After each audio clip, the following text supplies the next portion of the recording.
ரொம்ப கஷ்டப்பட்டு படித்த ஸ்டூடெண்ட்டு தென் வந்து ஈவன் தோ ஒரு பேங்க் லோன் வாங்கி படித்த ஸ்டூடெண்ட்டு வந்து ஜாயின் பண்ணும்போது ஈவன் தோ ஒரு ஷர்ட் பட்டனே இல்லாமல் ஒரு ஸ்லிப்பர் போட்டு வந்து பேங்க் லோன் வாங்கி கஷ்டப்பட்டு படித்த ஸ்டூடெண்ட் கூட இன்றைக்கி லேக்ஸில் சேல்ரி வாங்குகிறாங்க.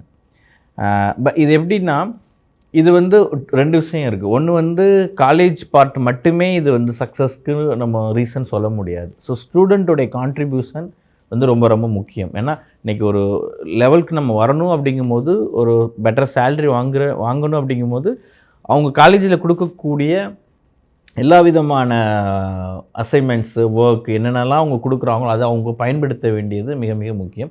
ஸோ அதை பயன்படுத்திக்கிட்டு சக்ஸஸ் பண்ணவங்களுடைய ரேஷியோ வந்து இன்றைக்கி அதிகமாக இருக்குது.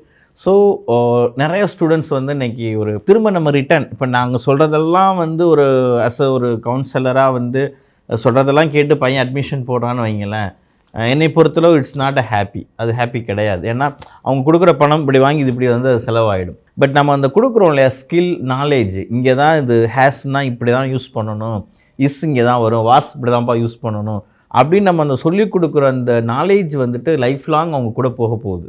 ஸோ அதுக்கு தான் வந்து வேல்யூ அதிகம்.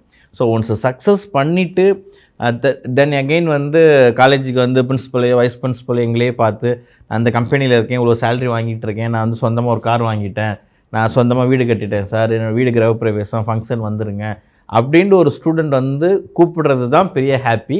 பட் அது மாதிரி நிகழ்வுகள் வந்து அசட்டில் நிறைய நடந்திருக்கு. So the students and parents வந்து அந்த மாதிரி மொமெண்ட் வந்து நிறைய நடக்குது. ரொம்ப தேங்க்ஃபுல்லாக கிரேட்ஃபுல்லாக வந்து பார்க்கக்கூடியவங்க நிறைய பேர் இருக்காங்க.